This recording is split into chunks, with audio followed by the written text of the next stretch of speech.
Well, welcome to video 2 of the live trading session from, I think it is June 3rd, 2021. There is a break here. You'll see that my P&L went from 6,900 to 9,500. And this is just me part of learning to record this and the kind of the issues that go along with this.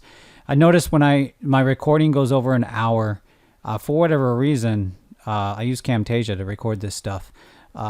It sometimes crashes or makes that incorruptible. So I need to be very cognizant of over 60, 70 minutes. I need to stop and then let that kind of render back to the program and then restart the recording. So that's what happened here in this session. Literally I was trading that range. I had one bad trade in that range, and that's where you see the bad trade, except you don't see it because I can't get that video to actually come into the program and render. So basically you're missing between 6,900 and 9,500, which is actually a lot of good trades in there because I was range trading. And then I went to my appointment and came back and traded the afternoon session. Well, I'm sorry. I just can't get it back. So there's a difference, but then I trade the afternoon session. We only make a couple $100 more. But once again, you're trading the close, so you should be mindful of trading the close. A couple trades in there that I think are good learning opportunities, and I focused on adding value. I just wanted to add that context for if you've watched part 1 and you're like, well, wait, we started part 1 with 6,900. Now we're up like 9,500. What happened? That's what happened. Going forward, as I'm doing live trading, I'll be just cognizant of putting an alarm for when I'm trading, and right around that 45-minute to 50-minute mark, I'll just pause the video, let it render down, and then just continue. That's if I do these multi-long sessions like this. So, all right. Well, I'm excited to actually start at 10 grand for the next video. So that probably won't be till next week, but I'm excited about that. Doing good in this sub account so far. Okay, there's a break in the live trading. Basically, I had to go to a medical appointment. So that lasted for a couple of hours, and I'm back, and we're going to trade the afternoon session in the same live trading. Now, I was in some positions there. We're actually momentum long now, so it's no longer momentum short, and it is around 1 p.m. my time, 1300. So we are now. I ended the positions with 95.21. That's kind of where we're at right now. So not a bad morning. There's been that, or is that not myth, but there's that saying out there that, or a lot of traders, they make money in the morning and then they go and blow it in the afternoon. So we're not going to do that, because what we're going to do is we're going to trade, but we're going to trade what we think we should trade. So let's look. So, our original thesis of the day, we were close on that low. Where I made a drastic mistake, and where actually I'm glad that I actually got to step away, was, let's see if we can find that area in the chart. I don't think we can find it anymore. Let's see if we can. Was right here. This is where I made the critical mistake. This is a learning opportunity. Momentum clearly changed in this area, and instead of me getting out early and reversing, obviously I didn't make the profits off the long side there. But once it started to stall here, I really should have done what the rules call for, which is basically either exit the position or reduce drastically and put in a stop so that I don't go negative. What I was doing is I was talking about that and not trading. So this whole area, when it's stalled here, it might roll over. It might rise. You don't know. So when it does something like that, your best bet is the information the market's giving you is that, okay, it's waiting to do something. So you don't know what that something is. Although the momentum was short, it's smarter to wait for when the market shows you its hand. And that's why I reversed that position. So you're probably just watched that, because for me it's a couple hours. For you it's probably, I don't know, 10 minutes or 5 minutes or whatever that was. So, the mistake I made there, not exiting the position, not kind of just being flat, and then waiting for that long signal that I saw and taking the long signal. I took it late, so it kind of dinged our P&L, but we did pretty good on the way up, and then we shorted on the way down. So obviously that's not in the recording, so I do apologize. I just the video, I had a problem with my VPN and the video here today. I realized recording over an hour segments, for whatever reason, just there's a risk that it doesn't render right, or it doesn't render down to the system, the program I'm using. So what I really have to do is be just conscious that when I'm hitting that 60-minute mark, maybe just pause the video, let that render down, and then come back. So that's what I have to do for these live recordings. The other option is there might be something in my, I doubt it, in my machine failing, but I doubt it. But it is, I've had to replace the, I'm just talking because there's nothing to do right now. I've had to replace the water cool solution in my main rig. I'm not quite ready for a new one yet, but you know, I like to upgrade every 2 years. I built this last one. The previous one, did I build? Yeah, I built the last one too. I mean, I go down the road of getting custom PCs and just paying for it. But then, and I hate the 2 days that it takes me to build a PC. So I really do hate it. I enjoy it, but I hate it. That's what, let me explain it that way. So we could be short here, potentially. Short for a test down here. So we're going to do that. And we're going to short here, and we're going to short here. All right, so momentum is potentially short for a short-term scalp. We're going to take that short-term scalp. Now you might say, well, what is telling you that? Because the Rexdog system's telling you right now be momentum long. It is, but I'm also reading the chart. And so there's a potential of a rollover here. It's already failed twice at the 200. So where are we coming from? We're coming from this high here. So we're looking for obviously some of the Rexdog system momentum to stay with it.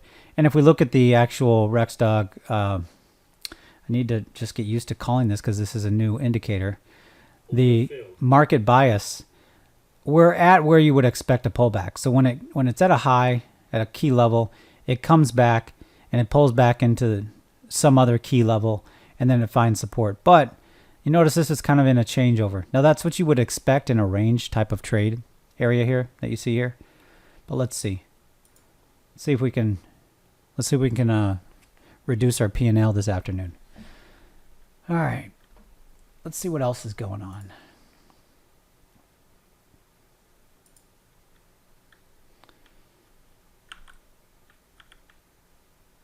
Okay. That's interesting.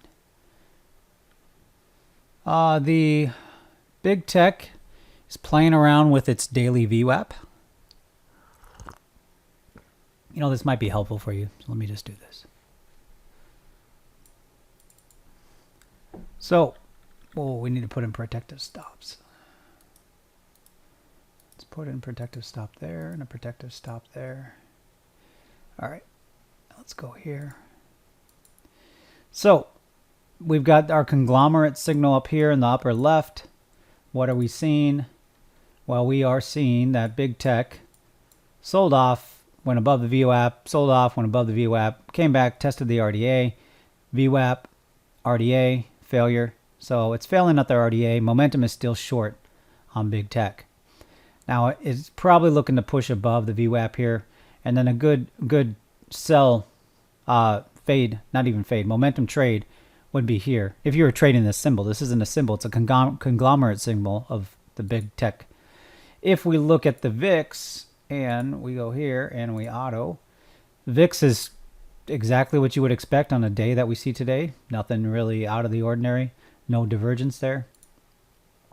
If we look at the up volume, advancing, declining, down volume combined on the NASDAQ. This is on the NQ. This is not on the ES. Obviously, I should make an ES one for when I'm trading the ES, so it's relevant. What do we see in this? Well, we see yesterday was a trend day, so we see that. Today, we're seeing exactly what you would expect. We did see the low being supported here, and then it now continuing to trend. Now, what might happen sometimes is that it will get up here and then it will sell off down to some of these levels. This is kind of the market internals. Oil, we're not really concerning ourselves with oil. I'm really surprised where oil's at. I thought it would rip more than it has, but it is doing what it's doing. So let's go back to our chart. And we are in a bad trade. Initially. Because it is looking to hold that level. For those trading the Rexdog system, this is an aggressive trade. I do not recommend that you take aggressive trades because I trade myself out of aggressive trades often. I have to not do it in this account. Well, I'm almost at 10 grand. So if I'm almost at 10 grand, I can maybe start doing some more aggressive strategies. So we almost got it to 10 grand. I'd like to be around 12. So I don't think we'll get around 12 today. But, you know, in this sub account, 2 days of trading was not bad, and half trading. I mean, one day was an hour trading of not my best. And then today, just trading the ES, we're up whatever the number is. We started at 4,044, and we're at 9464. It's not a bad day.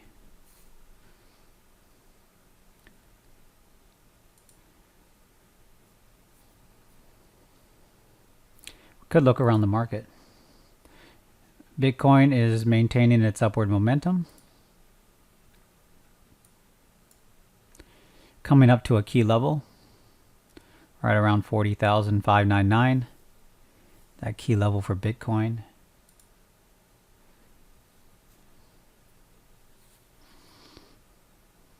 Let's look at some of my positions. Just kind of see where I'm at. Actually, I don't want to do that yet. We want to see what this trade does. We're in 3. So we're looking for a test down to here. Below these lows.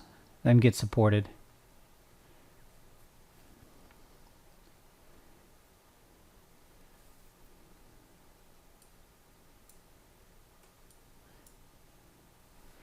Just needs to sell off here. We need to close below this. Close below that. Then our aggressive fade trade here. See, this is an aggressive trade because we're entering right at a momentum check. So it's an aggressive trade. The best entry would have been up here. So we would have been in profit, already had our pay for the trade profit. But, you know, you trade the chart as you sit down and look at the chart.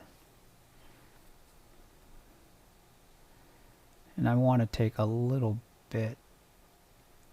Where are we there? So this level really needs a break here, which is that low of that candle.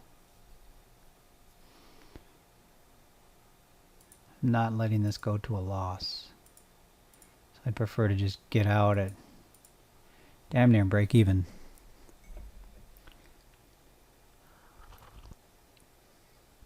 I do have a late afternoon coffee, which is kind of rare for me.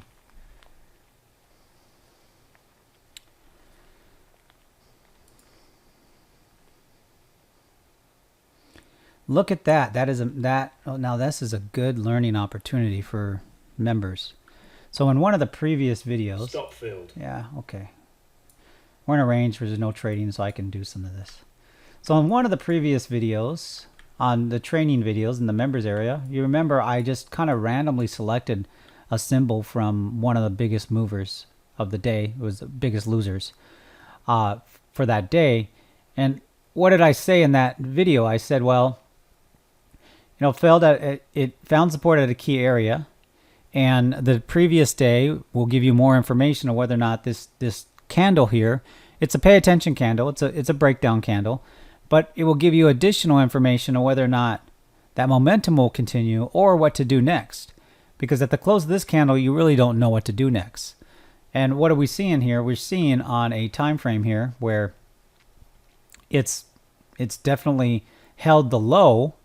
We can see that if we look at the 15-minute time frame. You can see it has had some moves that have been supported. It's right at the RDA on the 15-minute. We look at the structure. Let's look at the structure. Why are none of my things coming up? There we are. We're right at the RDA. We got the anchored VWAP above us. So that's a high probability trade, high probability failure point. Let's look at the 1 hour. You can find shares for this to short. Same place, high probability short point above that area. Anything above this anchored VWAP and this key pay attention candle. This yellow line is where I said in the video, it's where you want to short if it gets up there. So that's just an interesting move. Oh, look at that. It broke down after it went up. That's annoying. So do we get back in or do we just let it do its thing? We will get in and participate. So I am participating. Participation entry for me, the way I define it, is quite simply just small position where I kind of see a move. Not going to go big, but I'll participate. Just want to participate in the move if it happens. If it doesn't, I get stopped out at a relatively small position. But given that it looks like it's ready to roll over. So all our secondary charts are saying roll over. We look at the 1 hour. The 1 hour is at a pretty indecisive area. I mean, the 1 hour is sending you mixed signals. You can just see that right away. We go and look at this here, and we look at the 1 hour. So we've got a couple closes here. Open and close, I should say. So we would expect some kind of reaction right around 41.97.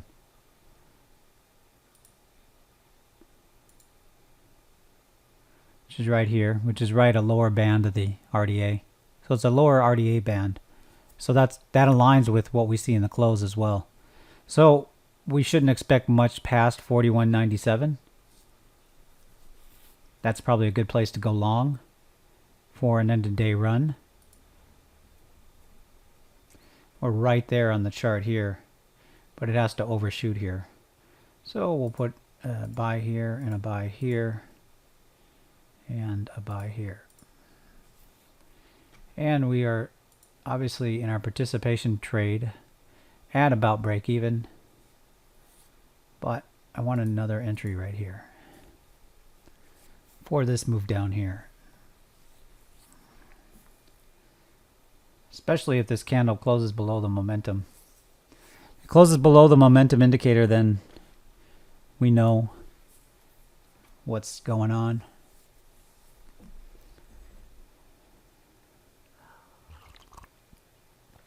Maybe I can end the day at over 10 grand. What is that away?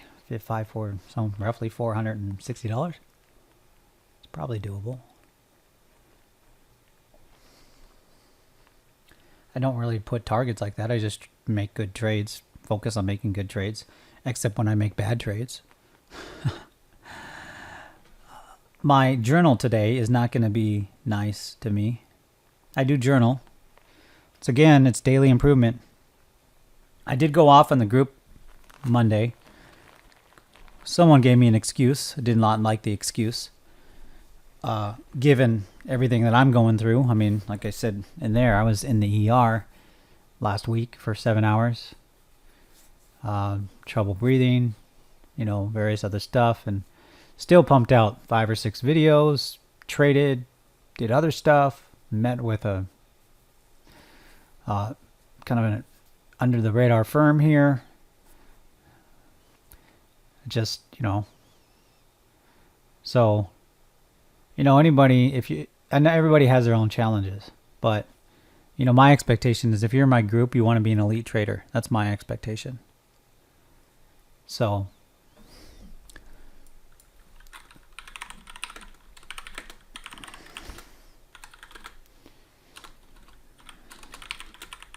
shorting ES here, then looking to long on key level. We'll see how well that trade goes. I do not like this first entry, actually, now that I look at it.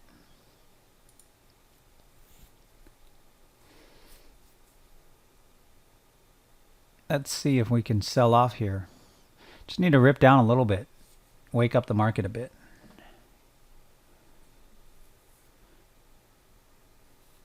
Where's my big tech? There it is.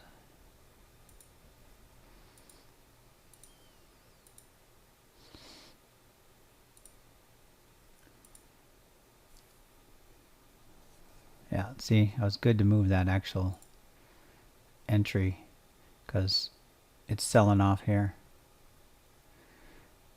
That's about where I would want to enter, but we'll give it a little bit more room. Take this off, it's no longer valid. We'll give it room here, and then we'll look for an entry right here. Okay, maybe we won't. My chart does not want to okay, there we go.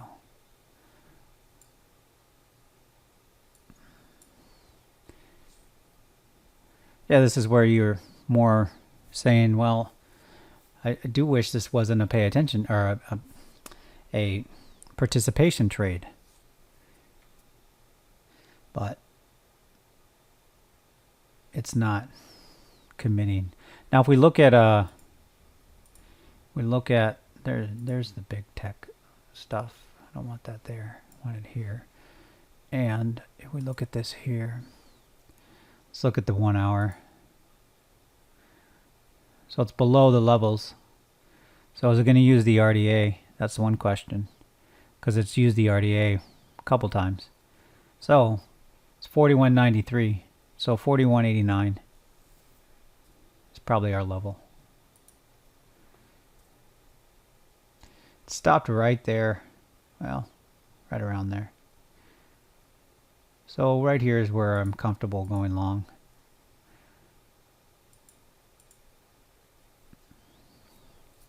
If we get picked up. But I'm comfortable going long there.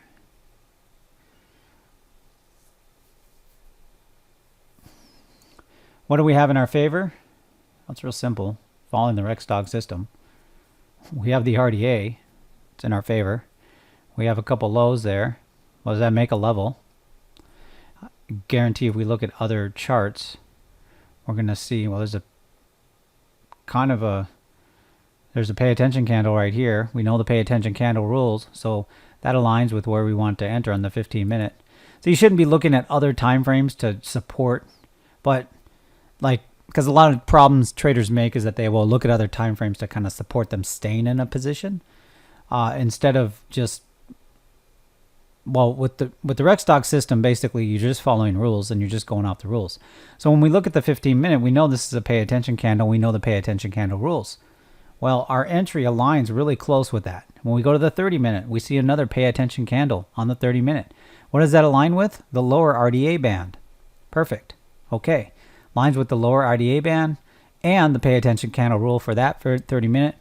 We just have another kind of incentive around 41.89 area that there's going to be some type of reaction at that area based on how we trade our system.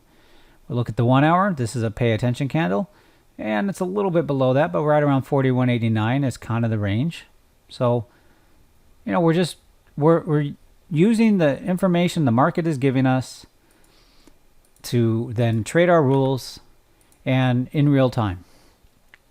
What are we here? We're at a momentum place. Where is that at? The momentum place is right around 41.91. So what do we ask? Where is price going? Well, if this day wants to close above the momentum indicator, the quick momentum indicator, what does that mean? Well, that means that it has to come back and test it if it wants to, and then it has to bounce off of it. Or if it wants to close below it, what is it going to do? It's just going to rip right through it.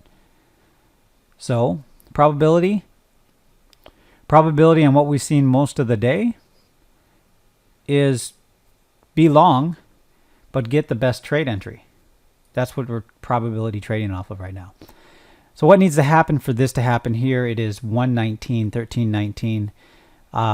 It has to fail at this area here. It really can't hit. If it hits my trailing stop here, it can fail there, but it can't go much above that. It can't close much above that. And then it has to come down here, hit this level, look like it's going to sell off, and then that's where it's going to find support. I'd say three or four of the time frames that we looked at using the RexDog system. You know how I can look at that chart so quick? Because the RexDog system, simple rules around all these things, and you're only looking at one or two things. So it's just simple just to look at it and say, okay, well, it aligns. Now it's just a matter of, are we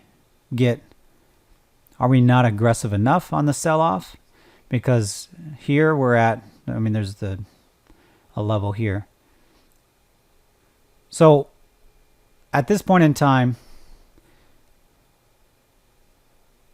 we're waiting for a sell-off to go long, but we're still momentum long. Even though the 5-minute has turned momentum short briefly, we're still momentum long because we're carrying the narrative of the day, and we're carrying the narrative of what the chart has told us.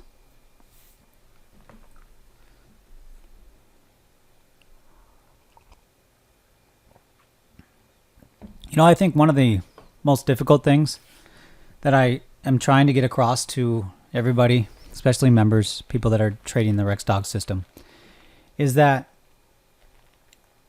a lot of times it sounds like I'm double speaking. And some of that time it's intentional. Like momentum is a prime example. Momentum is a multi-state environment. It's never up or down. It's always multi-state. Same with intention. When I talk about intention in the market, it's an intention always is multi-state. There's a bigger intention. Like right now, the intention of this chart is to go down on the 5-minute time frame. That's the intention. But you have to look at the intention backwards and say, okay, we've got an arrow. One of these candles is showing us an arrow that price wants to go down, but it's also showing rejection. That's a dual signal. That's two signals in one. And the two signals in one are opposite. See, where I really started to advance trading and where I think I really started taking advantage of the system I created that I call the RexDog system, is that I started understanding it's really just about momentum, and it's just about being on the right side of momentum at that given time, and then understanding the higher level momentum and how that's playing a role. And that's really all you need. There's no trend, it's just momentum. And if you only want to be a long trader, for instance, well, then you're only taking the long trade opportunity momentum trades. If you want to be a kind of both sides trader, then what are you doing? You're taking obviously both sides. But because there's more opportunities, because the momentum does change. The key is that you have to have a fluid mind, open to the market is always giving you information when it's open. So you just have to be open to interpreting that information from a set of rules or a set of laws or guidelines that you follow that give you your edge and that you trade with conviction. I believe with the RexDog system, I've reversed engineered how momentum works. And that's why it works in all markets. So when you learn kind of just looking at a couple key things, and then you learn the rules around those couple key things, there's no more than 3 or 4 rules per key thing. So it's real simple. And a lot of the rules share each other. Like a pay attention candle rule, it's kind of similar to a breakdown candle rule. It's because a breakdown candle is a pay attention candle. But a pay attention candle rule and how you measure intention or that being invalid is kind of the same way you would measure whether or not the RDA is invalid or whether or not a short-term momentum indicator is invalid. So it's really, like I said, the less you have to think when you're trading, the better. So it's almost 30 after 13:30. It's 6 minutes till. 2 things are going to happen here. Well, 3 things obviously, but looks like it wants to break down to our entries on the long side. Or it's going to decide to find support here and rip up to the high. The probability of what it's looking like right now is more just a downside.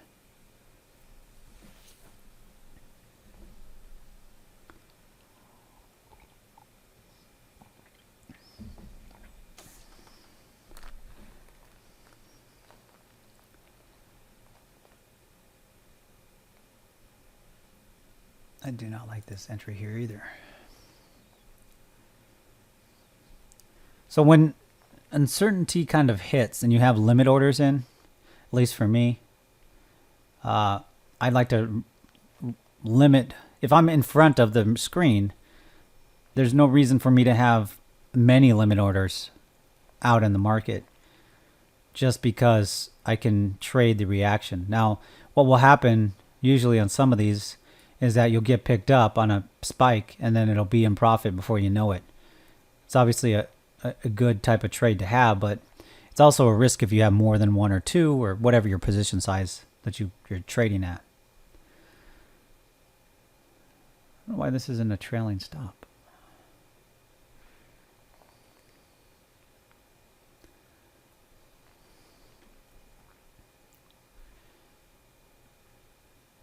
It really wants to hold that level.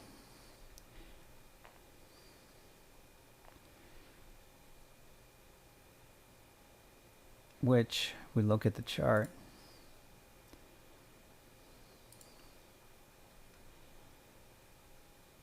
So it's trying to hold that level, whatever this level is here. For whatever reason. I mean, it held it there. But once again, what did I say about wicks? There's two ways to look at it. It's a rejection and an arrow. So we're trading the arrow right now. Let's enter one more. Order filled. That might have been a mistake. Who knows? We'll never know. Well, we will know.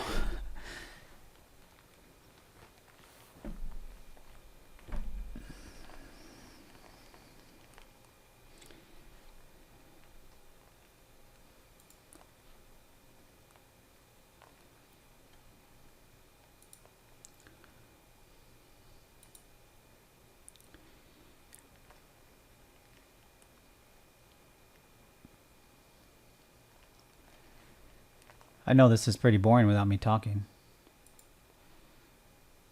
but I don't really have anything else to add.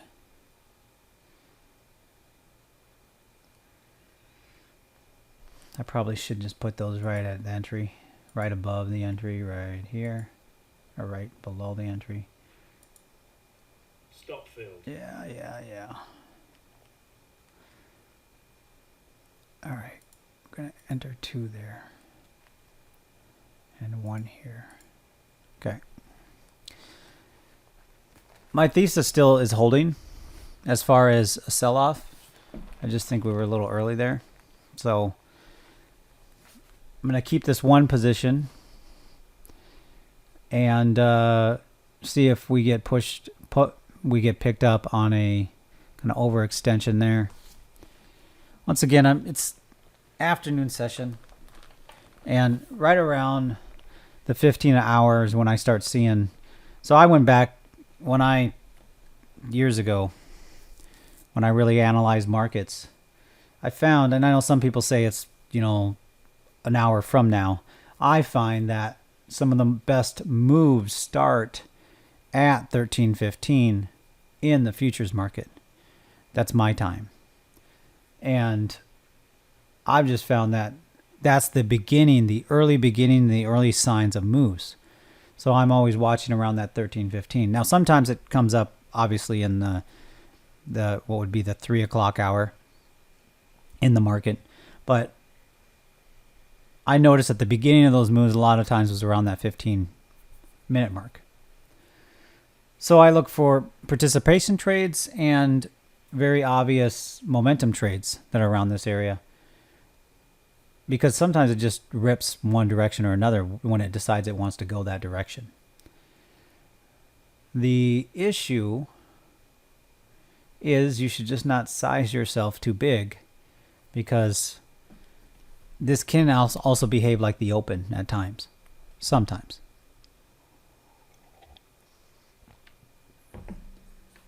So I generally trade a little bit smaller in the afternoon. And part of it, too, is depending on what my day's like. Sometimes I do trade the whole day. There's times when I've traded the whole day. Take a break here and there for lunch and to hang out and to do stuff, go outside and stuff. But generally, if I am, your energy does get a little spent by the second half.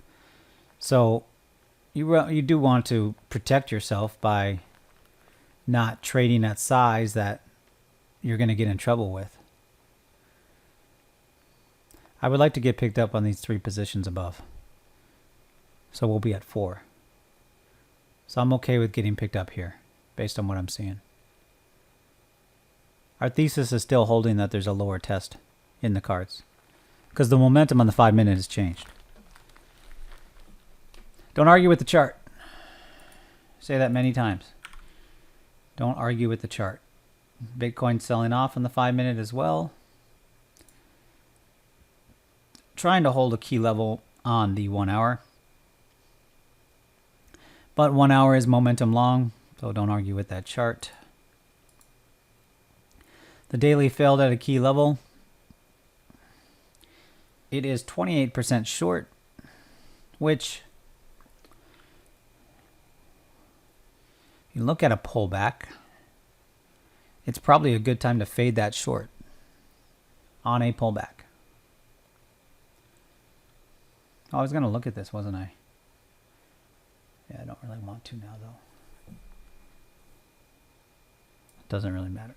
Nothing's going to happen. So let's look at let's look at FCX. Okay. Still good there. I'm in way down, but buy it. All right, time to start buying. CPLG. All right, that's holding up. SLV. Still holding its range. AITX. Oh, it's getting near my buy area, which is right around here. MNQ, Mario. All right, I did buy this low here. Core. Yeah, I'm in the 170s around here, so that's holding up. It needs to hold above $3 and rip from there. Queb. Oh, I might be at my entry there. I have to check. Tech. I'm good there because I bought way down here. So me, good there because I bought way down there. Good there because I bought way down there. HL, good, I bought right here. MOS, good there. IDEX, it's not behaving the way it should. Probably need to get out of that. Let me put a note. IDEX. Probably get out of that at the end of the session. Last 5 minutes. Let's see, array. Did not get above our momentum. So do I want to add as a fade? Put a note there to analyze this end of day array. All right. Let's look at our position before we get too crazy. I can see it on another screen. So just so you know, I'm not like totally ignoring the position. I have 8 screens. I can see it on another screen. So like I knew I got picked up, knew where we were at.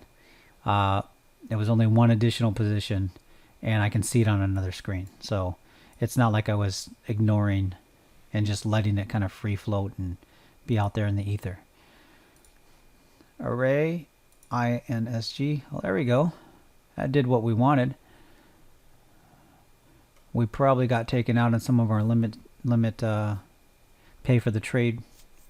So I probably got taken out. Coin, still in the guessing stage. So coin, you know, anything that you're buying in here in this range on Coinbase, you're just guessing. You're just guessing that's the bottom. The bottom could be 100. We don't know. At this point, you're just guessing. So I've been buying. I bought this day, and I bought some here, and I bought some here, and I'll let it take me out at entry, and then guess below. INVU. Probably hit my stop on that. LPTH. Well, need to probably add position 2 on that. LPTH position 2. ETUSD. Yeah, that looks ugly. Huh. Wait, what is this? Oh, Ethereum Classic. I was like, what is... Yeah, okay. I don't even know why this is on this list. Why are these on this list? Let's remove that. Let's remove that. These are only some of my positions. Let's look at some of my Other positions. Sorry, I know you're probably like, okay, I don't care about this. I only care about the trade. Well, nothing's happening. Literally nothing's going to happen until we get taken out here. And we're going to put some trailing stops here. Okay, let's watch it. I won't bore you with the other positions I have. Those are all swings, by the way. So in equities, I trade swings, the Rex Dog system in swings. A lot of those were momentum trades. Some of those were fades. You know, I do the same rules, same system. Just trade the daily time frame. Maybe drop down to the 1 hour to make sure that structure is holding up. Definitely the 30-minute just to look at structure. But that's the extent of that trading. I use a scanner, stock fetcher, which I can probably show. Stop filled. Oh, look at that. Well, at least we stopped out in profit. I don't care about. I mean, I want to maximize the profit, but at the same time, if it doesn't want to sell off, it doesn't want to sell off. I can't force it to. I can't force it to sell off.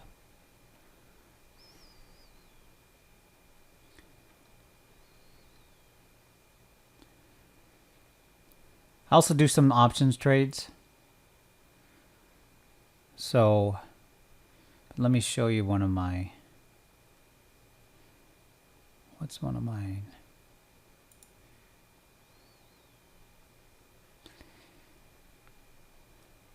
So this is stock fetcher.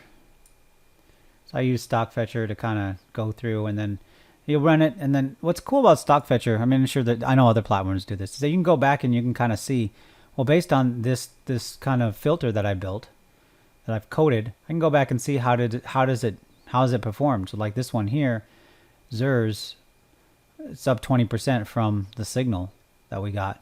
Some of these are 8, 1, 2, 2. You know, some of them are just at negative.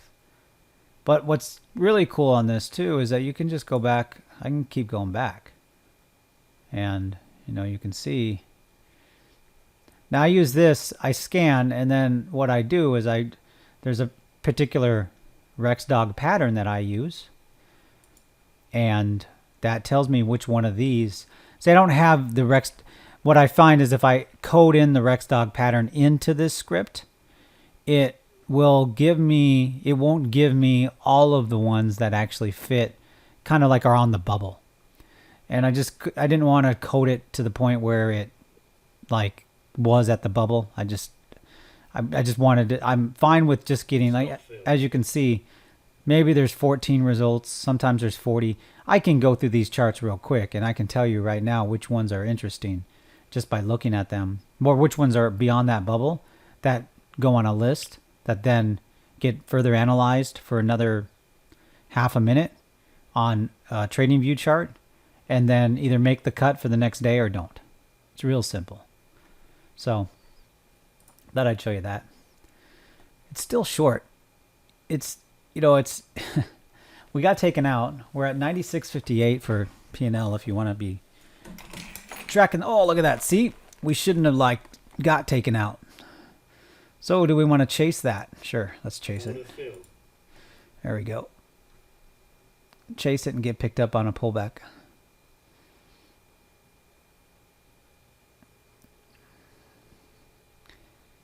There we go.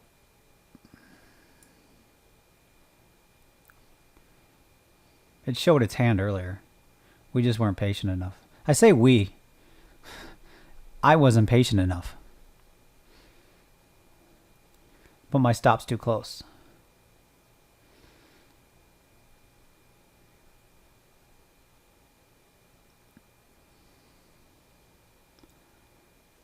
Okay, this one here could be moved down a little bit. There we go. Now if you pick us up right here and pick us up right here, then sell off again. That's what I'm looking for.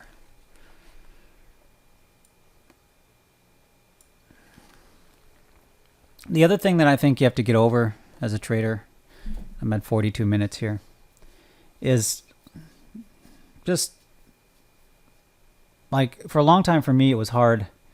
I always felt like it was frustrated because you're always starting over. Like I'm starting over on this trade now. I got taken out on profit. Obviously didn't maximize the profit, But now I'm starting over. Now you can alleviate all that by putting your stops higher where they probably should be if you're doing some type of longer trade. But I trade. I'm a scalper kind of at heart. So I like how I like to trade, because at least futures is I like to be in profit pretty quick.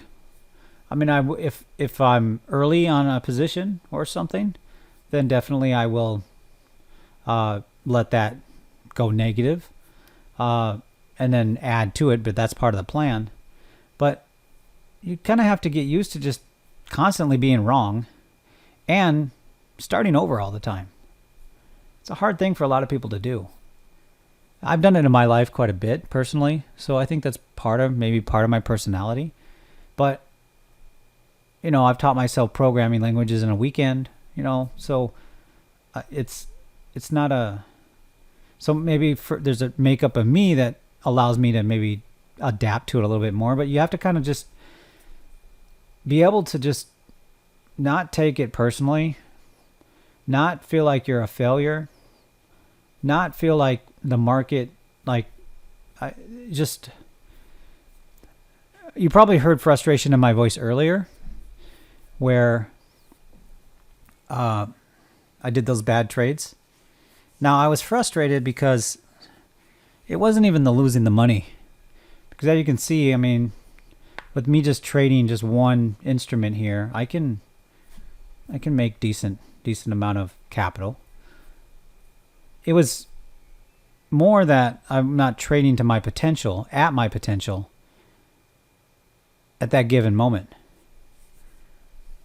And I'm sure pro athletes feel this way too. Maybe they're really competitive. See, in trading, I'm not competing with anybody except for myself. And my competition is, am I improving? Am I improving every single day in my trading? And when there's 1 or 2, 3 bad trades that I do, I look at that as a sign that I'm not improving. All right. So now we need to ask, it is 1:43. So now we need to look at this and say, should we actually just get out here? Or should we get picked up here for the reversal down to where we think it wants to eventually get? And that's a hard decision right now, because it could just rip. Because this is a bad entry. Let's put this up here. All right. So we're going to give it a chance to fail up there. We're going to get picked up, give it a chance to fail up there. Or it's going to give us a signal to go long.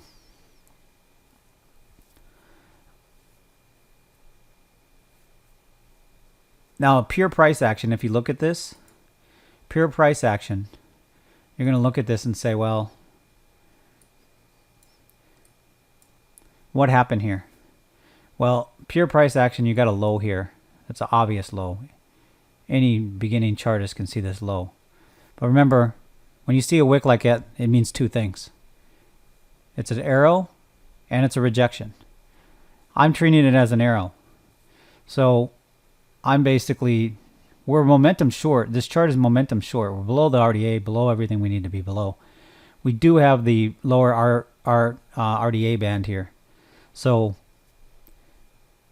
my expectation is that there's a lower level that it wants to test. And my expectation is this level here. It wants to overshoot this level here.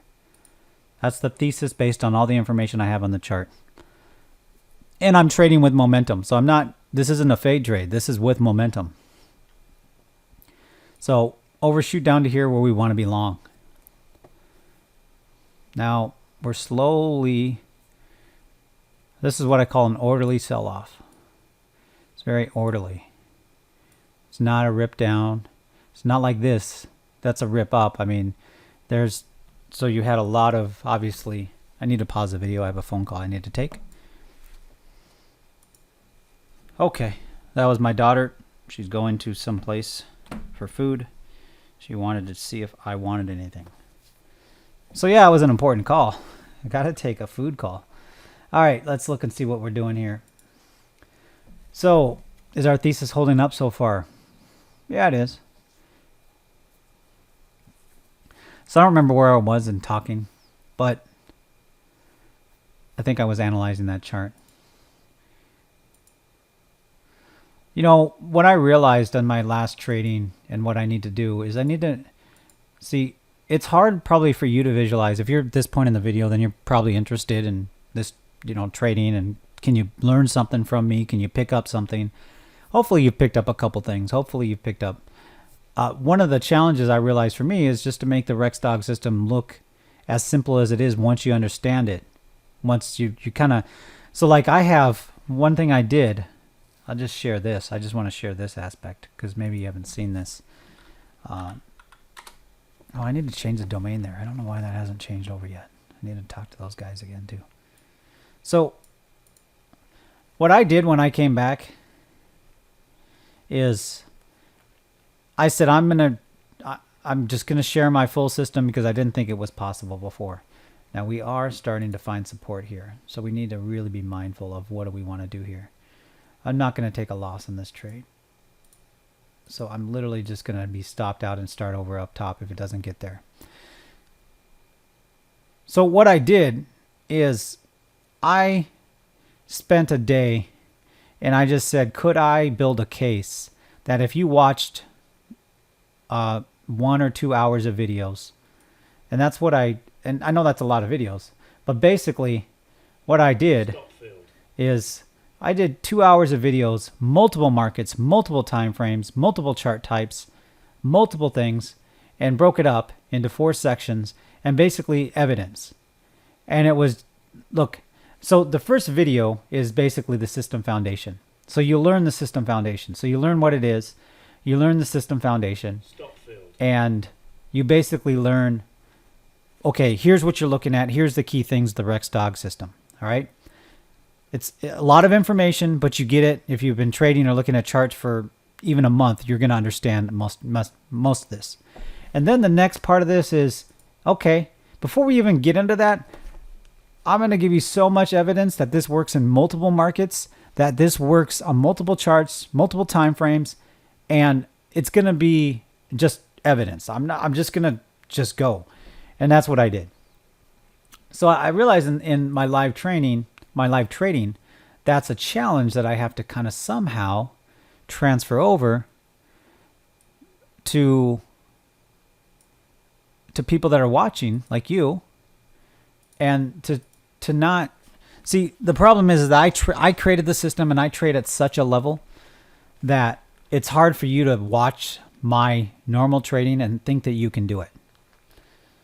And I've got to slow that down and get it to the point where you can see trading like this, and I'm probably even going a little bit too advanced to then show you that, look, you can trade simple rules and trade one instrument and do pretty good. I mean, I've doubled my sub account here in the day. I could stop now and I over doubled it.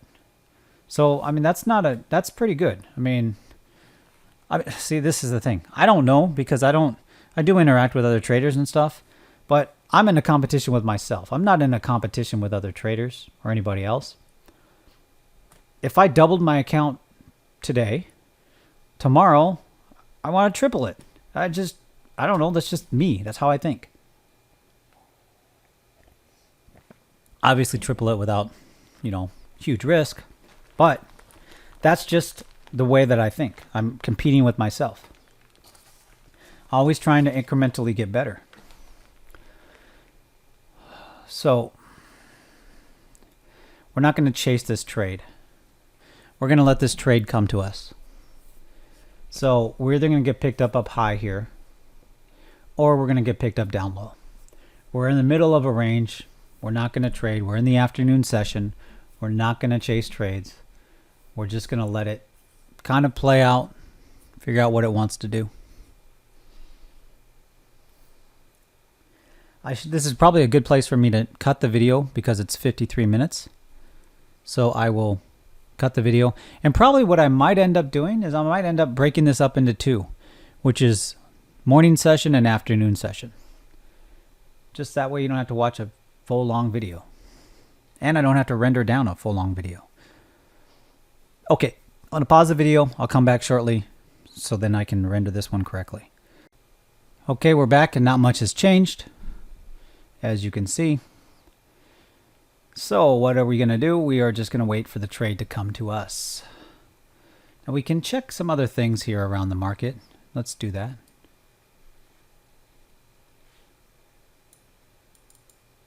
So we got big tech. Big tech sold off from the VWAP. It is momentum short on the 5-minute. The NASDAQ obviously follows what big tech did. That's why it's on there. Volatility is spiking up a little bit.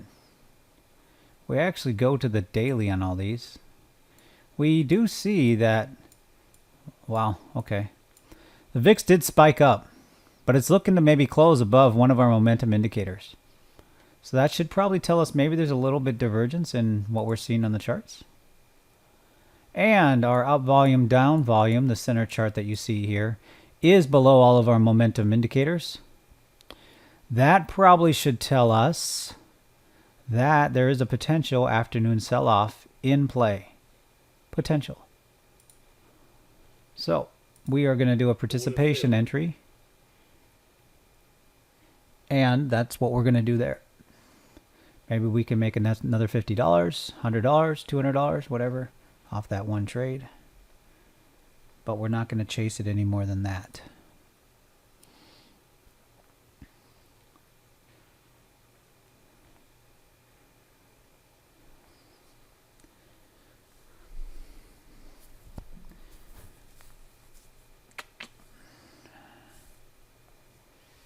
Yeah, you're going to make me regret it, aren't you? So,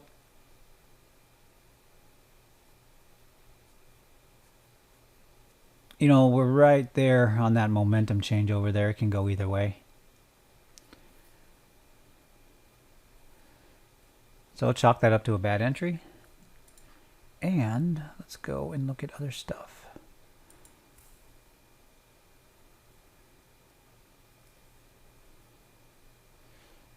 You know, I did start adding Bitcoin on this platform here.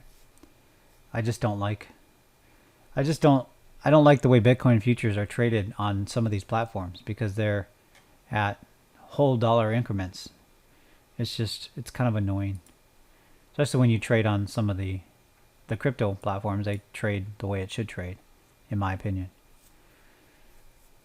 Oh, we're looking at the MN. I was like, why does that look different? That's the MNQ. I'm just going to hold this position, and either it's going to get into profit or we're going to get picked up on these, and then we're looking for a reaction down, back down. It's really what we're looking for. It could rip up from here too. So we're literally at a kind of a no trade zone.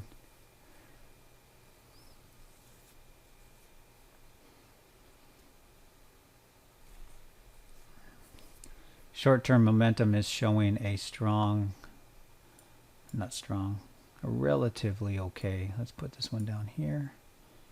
And this one's a little too high, so I want it there. All right. Okay. 1 hour is looking interesting.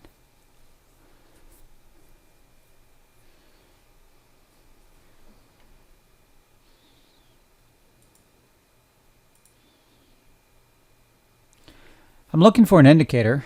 I'm just creating conversation that removes, basically, if you have a high and low, so like this candle here, or any candle, these wicks here, I want the full candle to be red and red. I just want the full candle.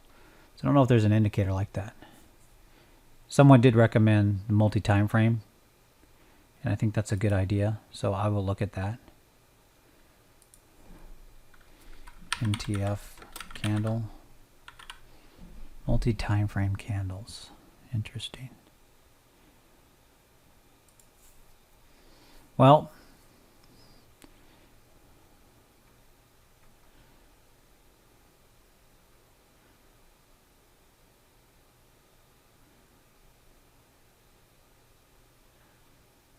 Huh.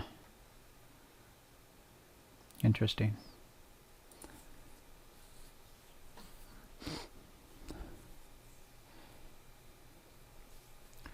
So the other thing that you want to get good at is just understanding the momentum of the market as it's unfolding before your eyes. So what is happening? What is the momentum of the market right now? Is it fierce? Is it orderly? I would say it's orderly. There's bids in the market because it's not ripping down. So now that can change in a second. You know that. But that should guide kind of what you're thinking about or how you're looking at what's gonna happen here. Now we are at the end of hour. We have 2 minutes until the 3 o'clock hour for the market, 2 o'clock hour in my time. I'm obviously an hour behind. So we are looking for end of hour action. Now, ideally, what would end of hour action would happen is it would rip down, take us out, pick us up, and then we start adding along for a potential end of market high close. We don't know that, but that's our thesis right now. Based on everything the Rexdog system tells us, based on every analysis that we did, we don't have to go back and do the analysis because it still holds. That's what I really do enjoy about the system I created and I'm teaching you, is that we can go back and look at the charts, but they're going to tell us the same thing because the same levels we looked at and the same momentum is in play. It hasn't changed. Our thesis has actually got stronger now that it's moving down comparatively if it was going to move up. And these are no longer valid, so these need to be off the chart.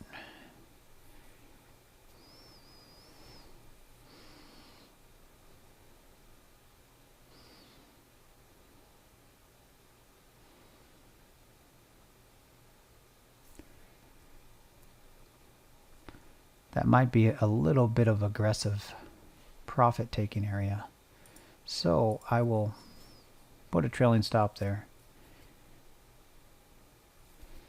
We've got, it's 2 o'clock, hour changed over.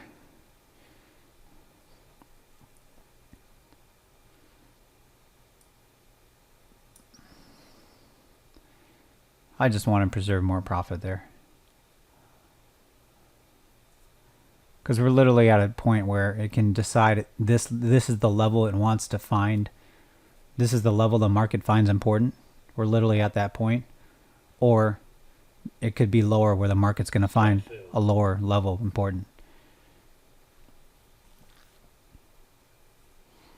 It's starting to show its hand a little bit here. That it wants to find that level as important.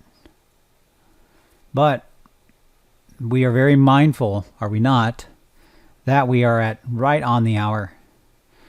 So we need to get to 202, 203 to really trade this because we need to let that initial hour action kind of play out. Remember, decisions are made on the close.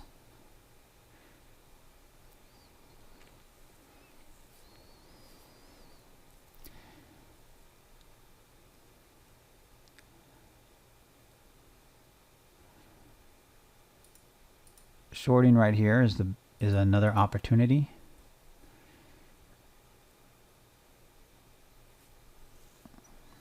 We'll have to get out quick if we're wrong. But that is another potential scalp trade right there. Shorting to here is what I'm looking for. It is a momentum trade.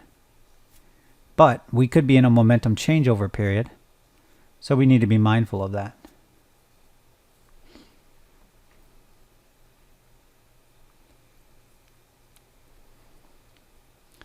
It's an interesting indicator.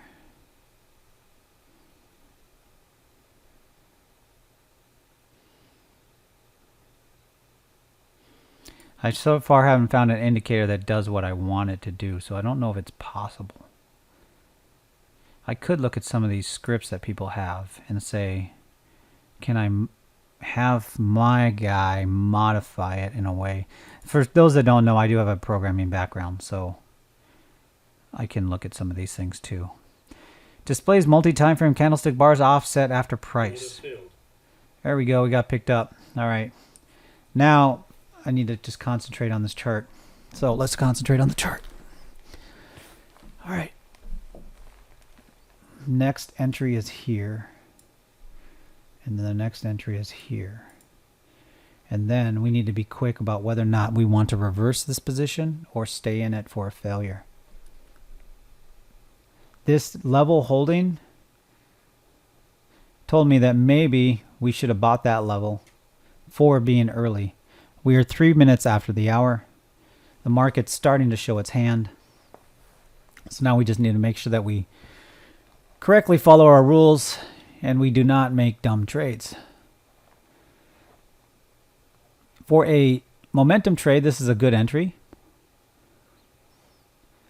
If the market wants to rip up, it's a bad entry, obviously.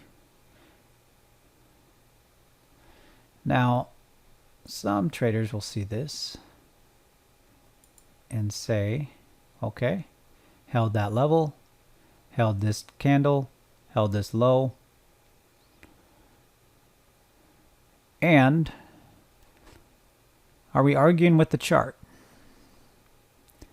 What do I mean by that? Well, we've got this level here that's the market saw as important at one point in time. It's where it opened. And the chart has told us that at least the initial reaction is important here. When it got to this level, it didn't even kind of touch that level. So the fact that we're short here with the expectation that it's going to break and then come and go long, are we arguing with the chart?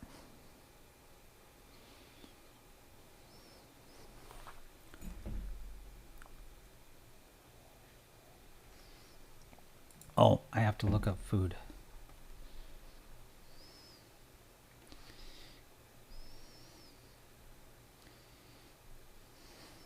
I gotta look up. See if they have anything good I want.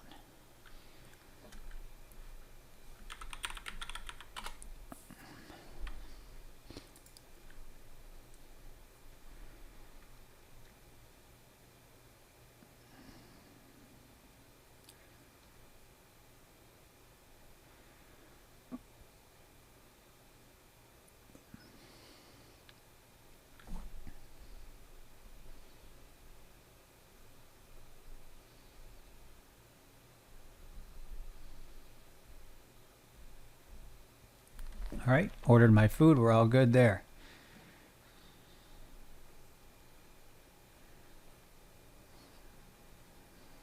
So, what information has the market given us now? Well, we did a good entry there because what did we do?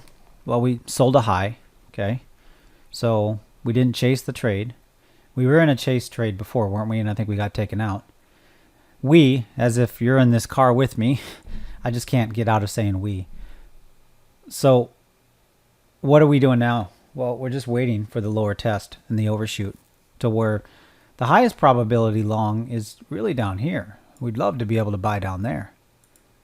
If you use TPO, you would be looking at that as probably fair value. I can almost see on the TPO chart that this is probably fair value, or not fair value. This is below fair value. For those that don't know what TPO is, just search for TPO charts, time price opportunity charts. I use 30-minute charts I used to do TPO charts, but I use 30-minute charts to give me the same information that the TPO would. I can just read it based on kind of what the TPO would be telling you. It's probably right around here, maybe. That is not a weak high, though. So it's definitely not a weak high. It is a weak low. Untested weak low, but it's had some good reaction there. So we're still looking for this RDA band. Like I said, we don't have to go back and do an analysis. We already did it. Now we're just trading our analysis and just going off what the market's telling us. Maybe the market wants to end slow today. I don't know. Let's protect our profit, our position. These are no longer valid. When I say they're no longer valid, the thesis for entering there, based on the information that the market has given us, tells us that those are no longer high probability entries. Based on, so if the market got up there from what the market is doing right now, and us tracking momentum, that's a low probability entry at that point in time. It still might fail there, but probability-wise, the fact that it already did what it's doing means that that's a low probability entry if we got picked up there. So they're no longer valid. Real simple rules. We're going off the closes. Real simple rules. One close devaluated. One close on this chart devalued those positions immediately. So they should have came off as soon as they saw that close. But they did not.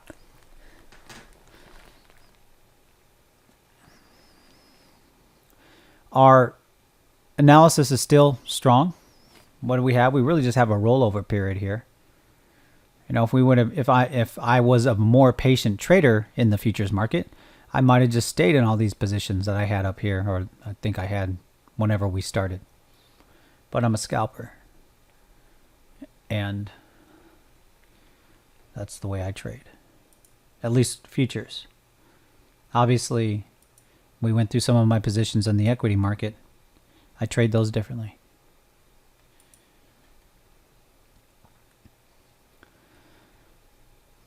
Sometimes you have to ask too, is the afternoon session even worth it? Sometimes it is. And there is, I know a lot of people, they start the afternoon session on like the last 45 minutes. So for me, that's 14:15 to 15 p.m. And I think that's a valid point too. I think you can start that. I mean, we can just look at this chart here. We're going to probably get knocked out here. The challenge is we're going to get knocked out there, but the challenge is it still looks like it wants to fail lower.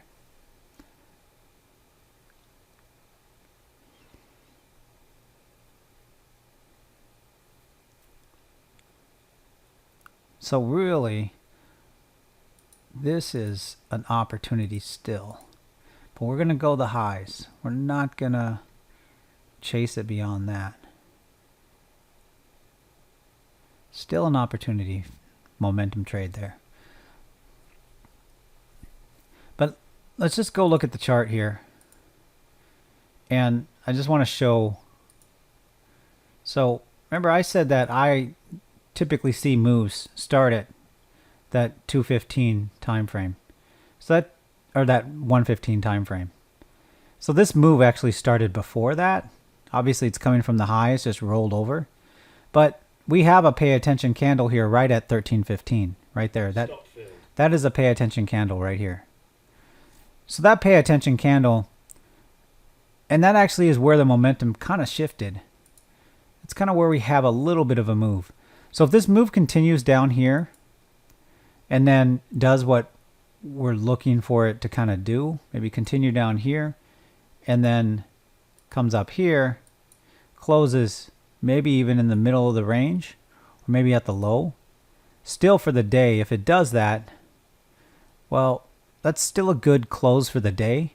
It's not, of course you want to see something where it's closing at the high, but closing above a key momentum indicator, protected the lows, sets up tomorrow, which is Friday, to maybe have a good Friday, and then it sets up the week potentially to have a, it's still a down week, but if it closes within this week or above this week open or close, sorry, that's a strong signal that it wants to go up, and whatever narrative you want to use, melt up, whatever it wants to do, strong narrative. So maybe that's what it's trying to do. Who knows? We did get taken out of our position for a little bit of a profit. We are at 97.28.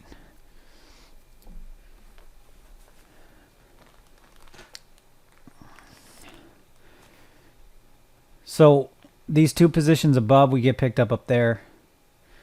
Failure down. That's what we're looking for. Nothing else to do.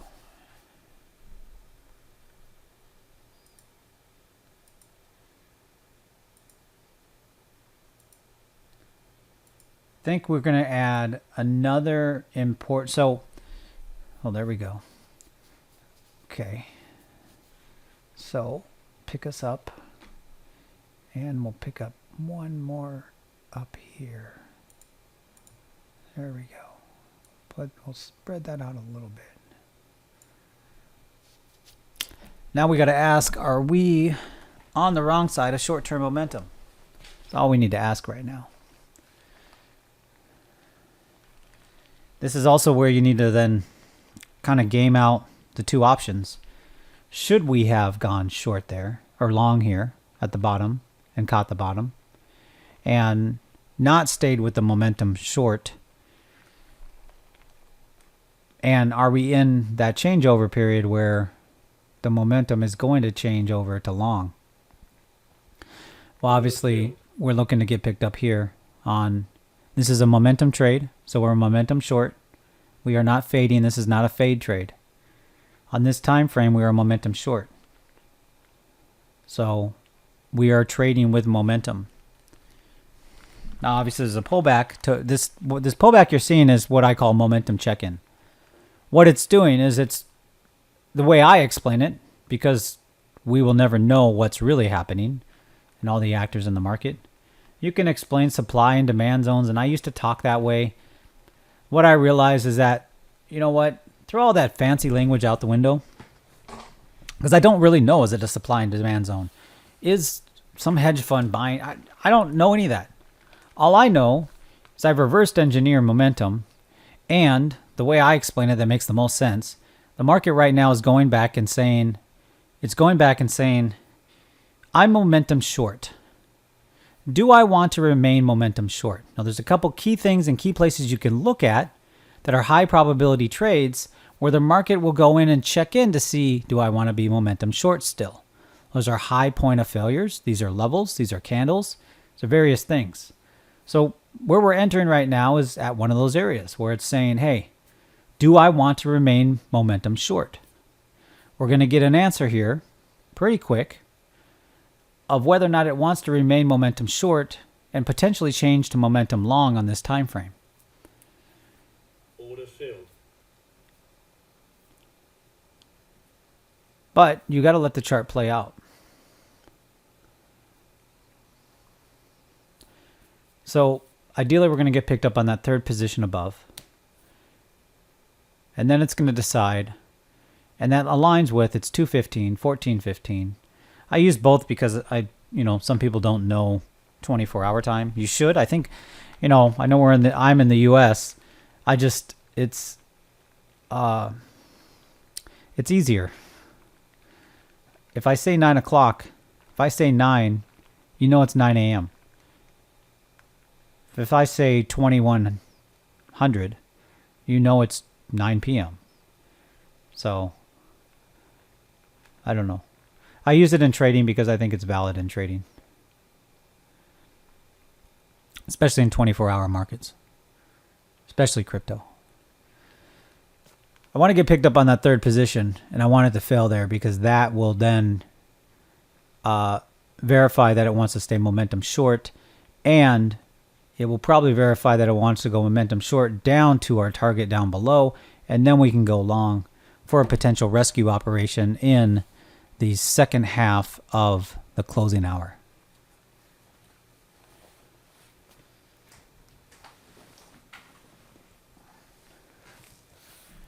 Or what I could do is if we get to 10,000, I can just stop trading, which I don't know why I would do that, but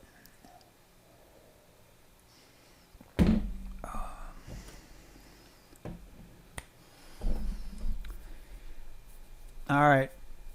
So that tick chart needs to behave. If it behaves here, we are on. Technically, I probably should protect that profit. Let's do that. Let's trade right. Let me not show you bad habits. We are going to protect this.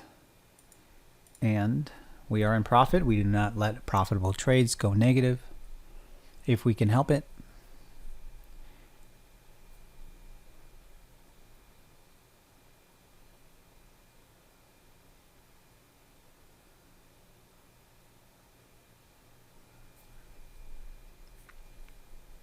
It might find support here and actually take us out.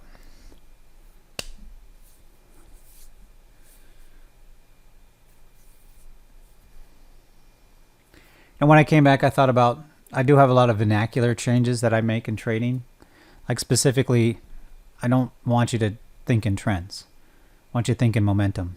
But then I started changing some phrases and support and resistance and stuff like this. And it's the right way to think about it. But then I also thought, do I really want to fight that battle of trying to fight the whole industry terms? Instead, let me just change the important ones, the high level terms. That way you're framing it in your mind, and when you're looking at the market, you're thinking about it right. And not fight the battle and trying to change the whole industry on maybe you shouldn't think about this as support and resistance, for instance. All right, so we got knocked out. I'm still going to enter again.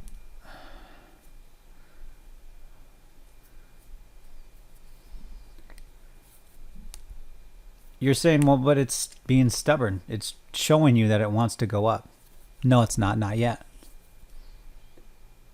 It has yet shown that it wants to be momentum long. It's starting to initially show it.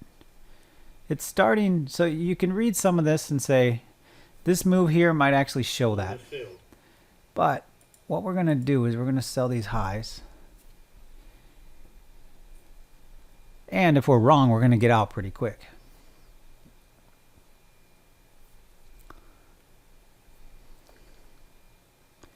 Because we are still trading with momentum at this point in time. We have not got a signal that the momentum is long. The momentum is short.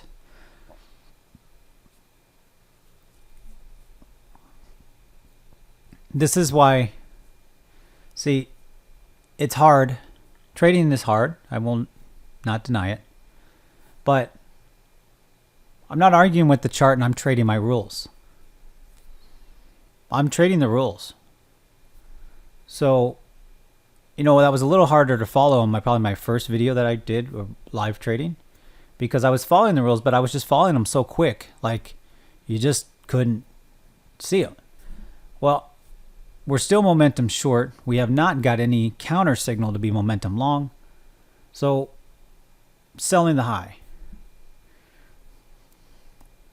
Protected our position to stay in.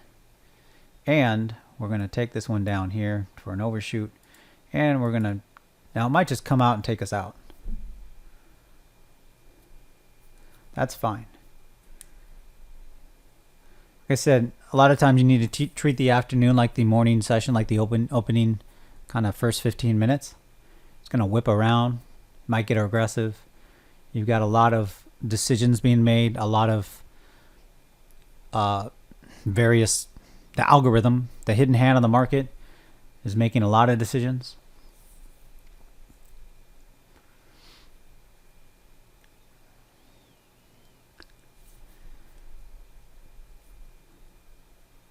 Wish we would have got picked up on these two up here. That would have been good. We probably would have took a pay for the trade profit.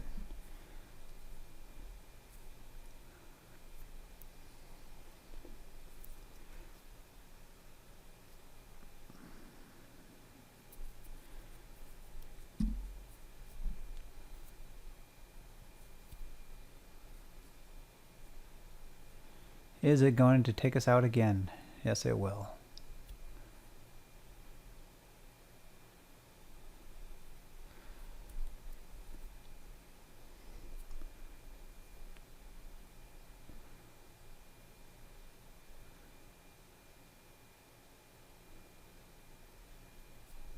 Stop filled. Okay, what are we going to do? We're going to re-enter at this high.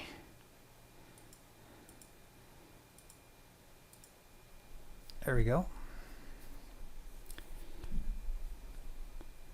The momentum is still short. We have not got any symbol or signal for momentum to be long. I don't care what's happening right now. We haven't got the signal yet. I'm not going to argue with the chart. Trading simple rules. We might not get picked up here though.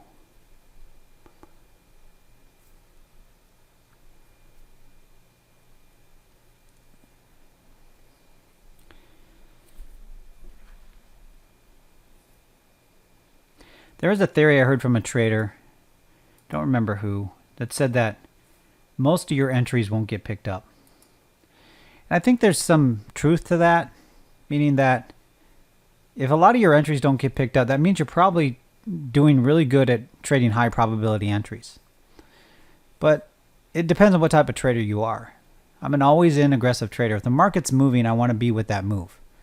So really you're probably saying, well, why didn't you buy the low? Well, because this isn't the best fade low. It's fading the overall momentum of the market, and it's not the best entry. It did move there, but this is where also novice traders get in a lot of trouble in something like this, because we're in the middle of a range, terrible entry area right here. And like you see it going down, so you're like, okay, it's going to rip down to some level down here, whatever it is. And then you see it like kind of going up, and you're like, okay, well, it's going to rip up and it's going to go test the high. When in reality, what you should be really doing is basically nothing, and maybe have the high, maybe sell the highs and buy the lows. Now, but if you're trading the Rec stock system, you're momentum short right now. So really, you're kind of interested in the lows, but you're really more interested in the highs because those are the higher probability trades. So that's the way to look at it.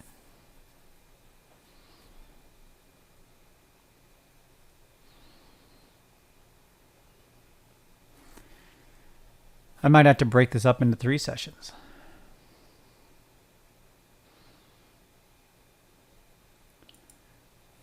I don't know. I haven't really watched many other people live trading, so I don't know how they do it. I mean, I've watched some recently just to kind of get a feel for, like, how do some people do live trading and what do they do? I kind of got a feel generally for how some people do it.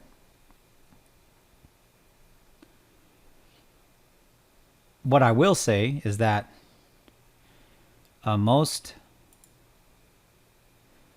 are like, I mean, you see I don't have trend lines. I no longer use trend lines. I can see trend lines, but it has the word in there that I don't believe we use, which is trend. So the reason why I don't use trend lines, why I stopped using trend lines, is basically they're not real. They're magical lines on a chart. You'll see that I'm using some moving averages and stuff. Those are real. And the way I make this distinction is they're real because they are derived from market data. Now you say, well, trend line is too. It's the lows, the whatever, however you draw a trend line. Yeah, that's true. Except for the market, the price, the moving average price is derived from time and the actual price and real data. Now you can say the same thing with trend lines. I understand that. Except for there's many different ways to draw trend lines on many different time frames. The moving average price, or the EMA price, and the Rec stock average on every individual time frame is that price. You can't argue with that. I can draw a trend line on the 5-minute. I can draw one on the 15-minute. I can draw one on the 1 hour. I can draw one on the 4 hour and the daily. And they're all going to tell me something different. And they're not going to align really well. That's the other thing. Where I can take the RDA, the Rec stock average, and I can overlay it on all these different time frames, and I can basically tell you they are telling the story of the chart. They tell a better story than trend lines do. I probably need to just show that instead of just saying it. But, you know, that's the way it is.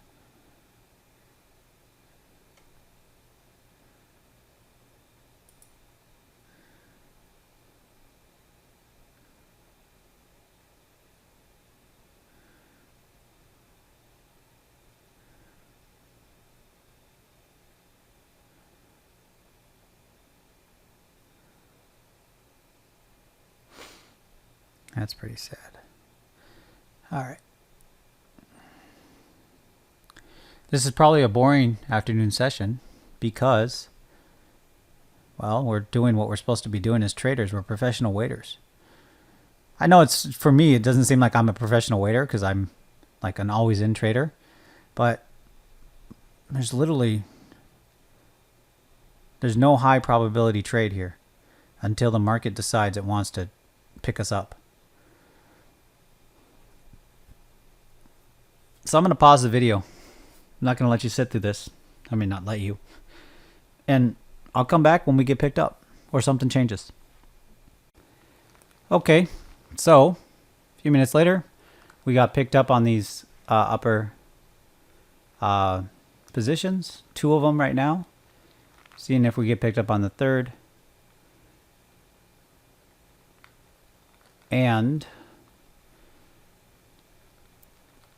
we were just patient.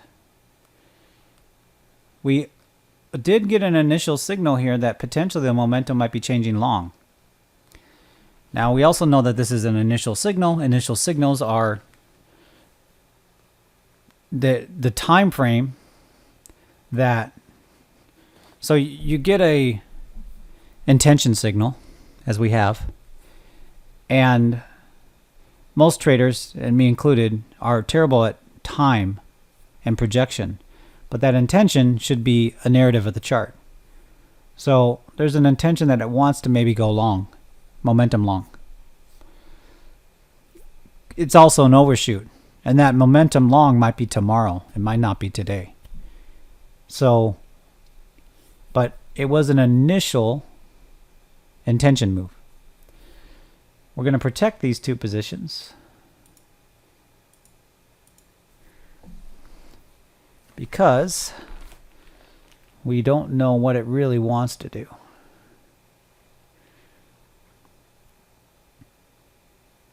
It's not in a hurry to get down. It could just roll over here quick, but it's not in a hurry. It's not in a hurry to go up either. Stop filled. Stop filled. All right, we got taken out. Let's enter at a higher level. Same thesis. We've got our initial intention that it might want to change long, but we haven't got the follow-through intention. So what do? We do exactly what we're doing. We don't chase the trade in this situation because we're in the middle of a range. Well, kind of at the high end of a range. But we don't chase the trade. And we're okay with not getting picked up here.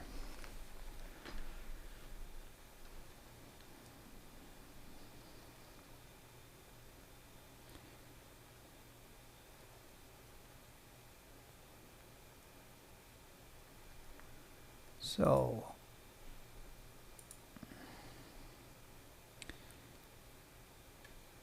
I haven't been to Twitter in probably 4 days now that I think about it. I know it's a completely off, weird, like, topic, but I just realized I really don't care. I mean, I guess I kind of find it interesting here and there.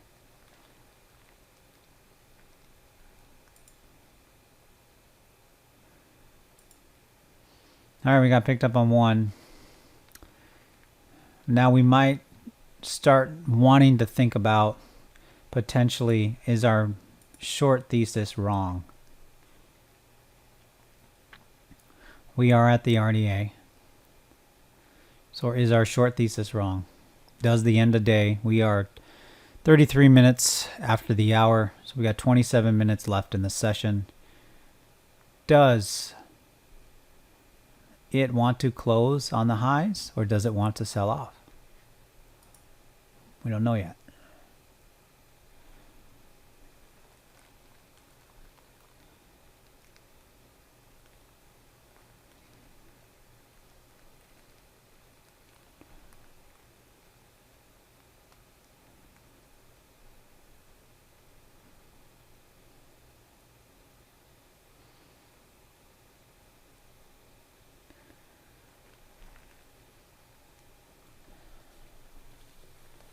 I guess we get picked up on these 2 positions and it gets us some profit.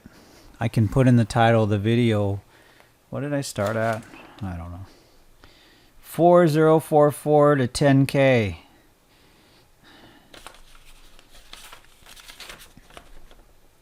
Look, I know capital is the measure of success in trading. Your P&L is the success.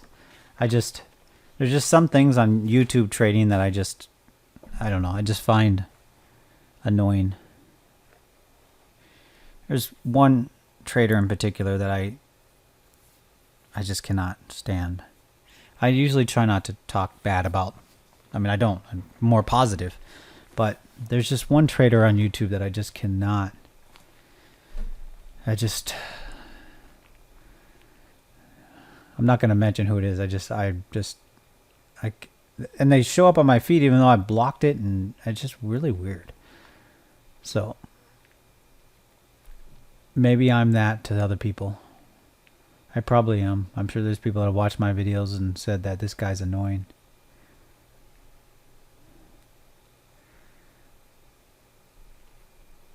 There we go. Okay. Order filled. Now we are going to see whether or not we are truly wrong here. This chart here is showing us that we probably should be long, but we're also at a very key area here that tells us that this RDA, the RDA is either going to hold up on the 5-minute or it's going to fail. And I'm not saying the RDA itself, but price at the RDA. So get picked up on the third position, put in protective stops. I don't know what that is. Why is that?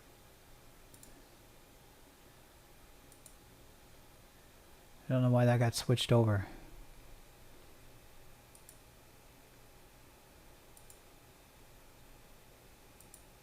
What is this?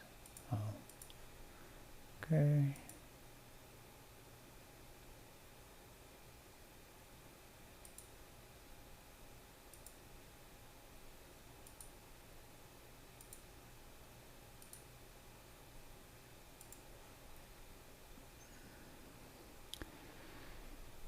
All right, it looks like it wants to move up. So maybe we need to reverse this position. Order filled.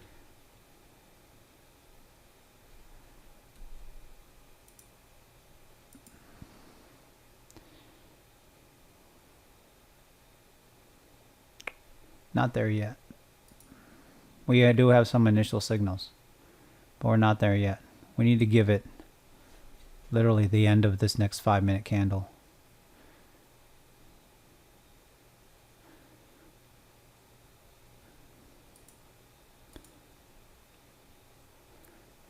So it needs to really fail here. This is the literal point of failure. It needs to fail here.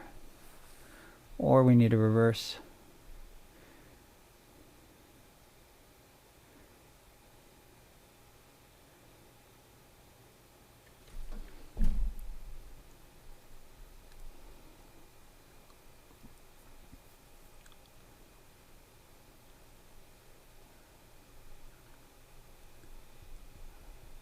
See, here's the one challenge of futures, which will be in the futures section, is that so the signal on the futures chart is momentum long in some aspects, but on the actual SPX, we are starting to maybe be momentum long, but we're also at a key failure area. So you should obviously go over the main instrument, which is the SPX, because futures is a derivative of the SPX. Is one way to look at it. So, which one has higher authority? Well, the SPX, obviously, the index itself. We should reverse here, though, I think. I'm not quite there yet. I'm literally a minute away from deciding that this is a reversal point.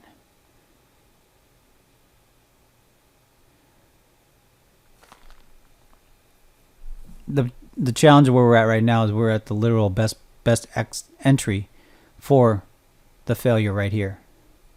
So we really couldn't we could maybe get a little bit better by entering one more position, but we're at the best entry for a failure at this point in time.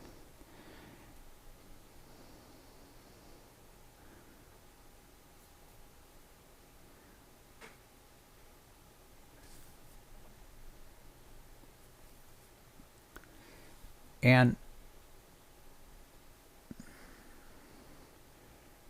that tells us everything we need to know. All right. We got our answer. It's going to fail now. Watch. It's a little late there.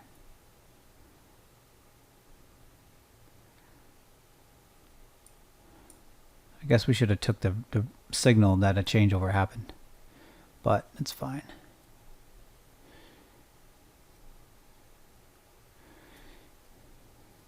Wants to close the high. So we should have really changed our mindset here when this changed, but we're still at a failure point. So, it's still not the best trade. But it looks like it wants to do the end of run, probably right around here. I could just see that happening. What is that level? 4201. Okay. Of course, now it wants to sell off a little bit.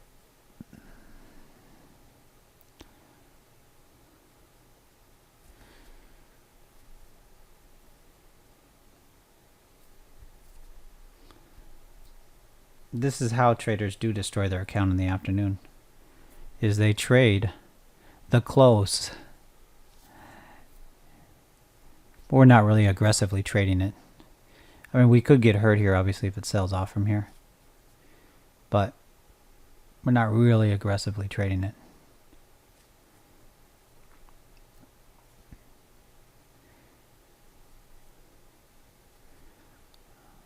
Yeah, see, it's starting to just pull back a little bit more. Order filled. And one more. Order filled. Now we're asking, is it going to fail? So then we see that's where we had the best failure. We had the best failure position.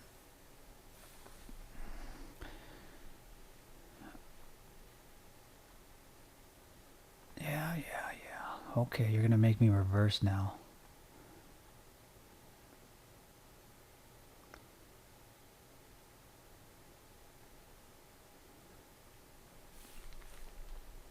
Another rule that you probably should have is don't trade the 15 minutes into the close. So that's probably another good rule. But I'm used to kind of trading in some of this environment, so for me it doesn't bother me. And I saw what I needed to see. I should have stuck with that. We blew $600 on the close, but we will be closing. We will be over $10,000 by the end of the day. All right. Don't need to look at that anymore.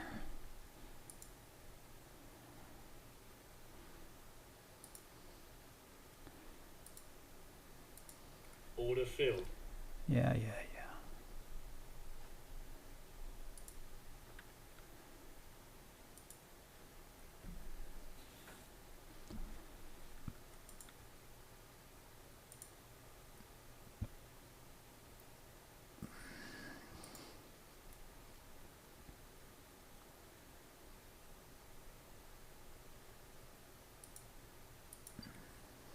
So I will say right now, I'm trading experience. I am trading the rules, but I'm trading more experience now than the rules.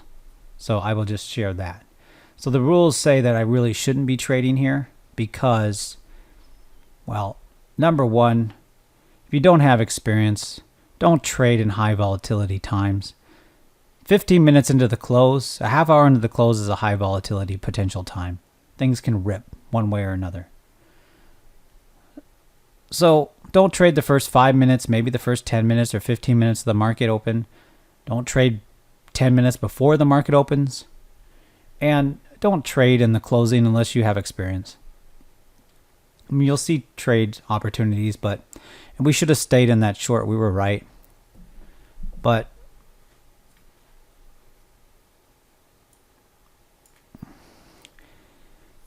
and we want to be picked up here. That's where we want to be picked up.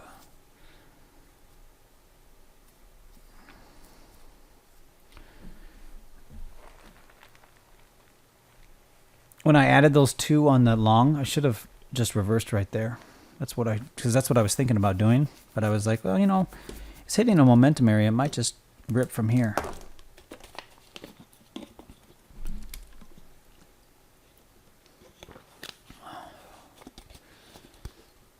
But we will end the day above 10K. You're like, how can you be so confident? Like I said, I made a lot of dumb mistakes as a trader in the past. But I've also traded every single day for years. Not every single day, but obviously when I had surgery and I was recovering and everything else, I was still thinking about trading. Still keeping my mind occupied. In the hospital for what, 14 days or whatever it was. So, but every day I would trade every day. At least an hour. Even when I couldn't move from the bed, I figured out a way to trade. Just watching TV wasn't enough.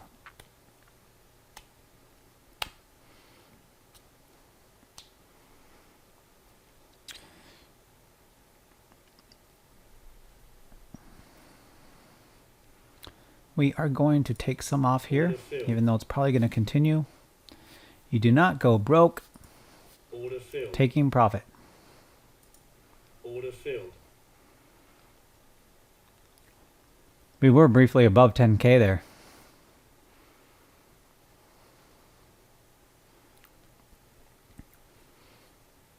There we are, 10,000. So, if I don't get out now, will I be proven a liar?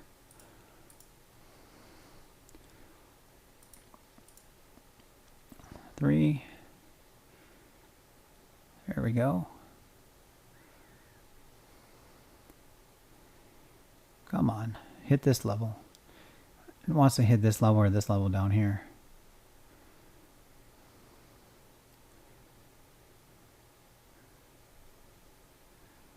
We will put you here. Stop filled. Took us out.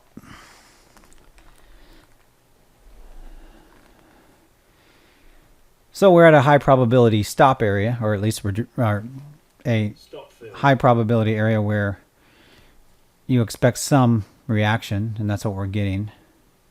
Oh, I'm not gonna end above 10 if these get taken out. Oh man, I'm gonna look like a complete jackass. Basically, my prediction was completely wrong. I'm not gonna end above 10. Well, I can solve that.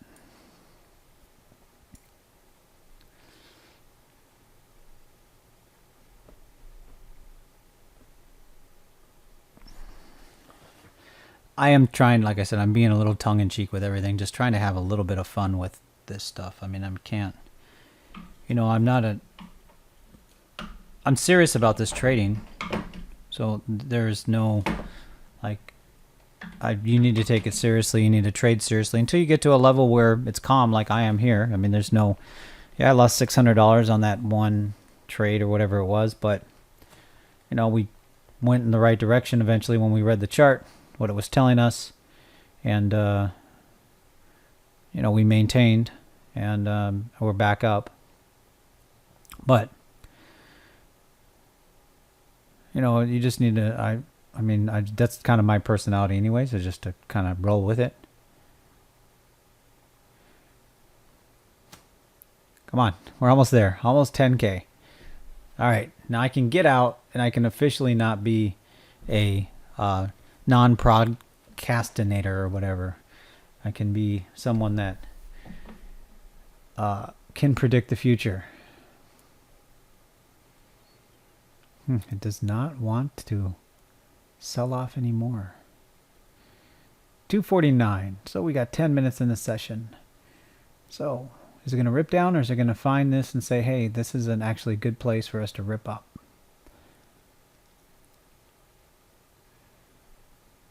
I want to take one of these off in case it does rip up.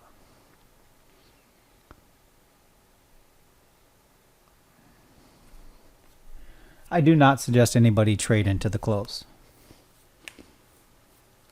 So I will just keep that in mind.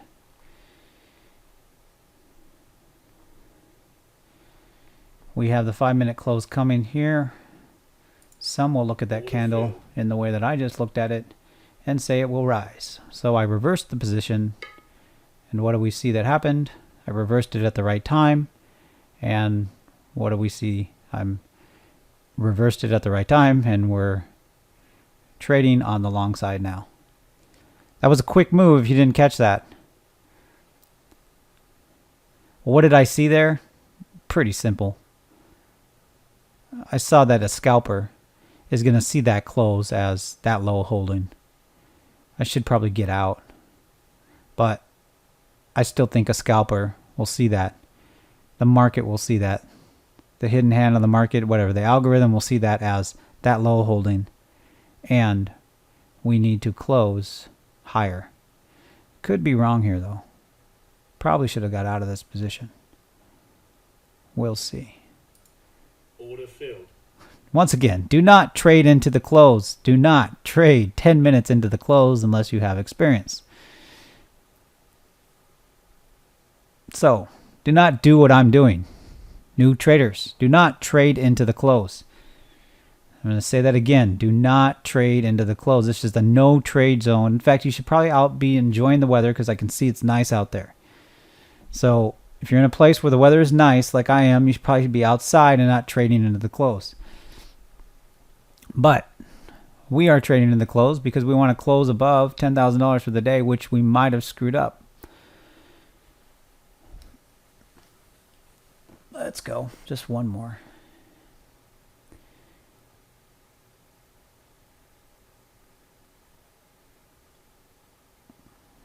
There it goes. That's what we're looking for. There we go. All right, keep going. No, you want to. You want to rip up market rescue operation, taking some Order off. filled. And we are going to put a stop here. Move that stop down.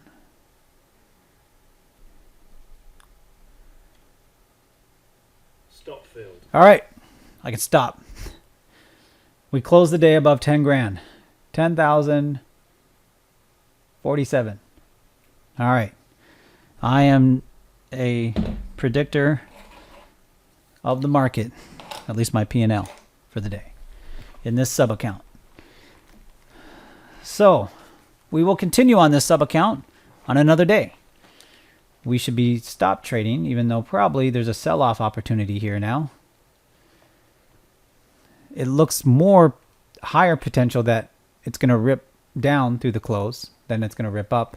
But it literally is 50-50. There is no clear... My experience tells me it's going to rip down. But my experience also tells me that it could rip up. So, literally, just watch the chart. Not even... So, I'm going to call it a day. If you're still on this video, leave a comment below. If you found value in this, want more trades like this, definitely share below. Look forward to seeing you in the next live trading session.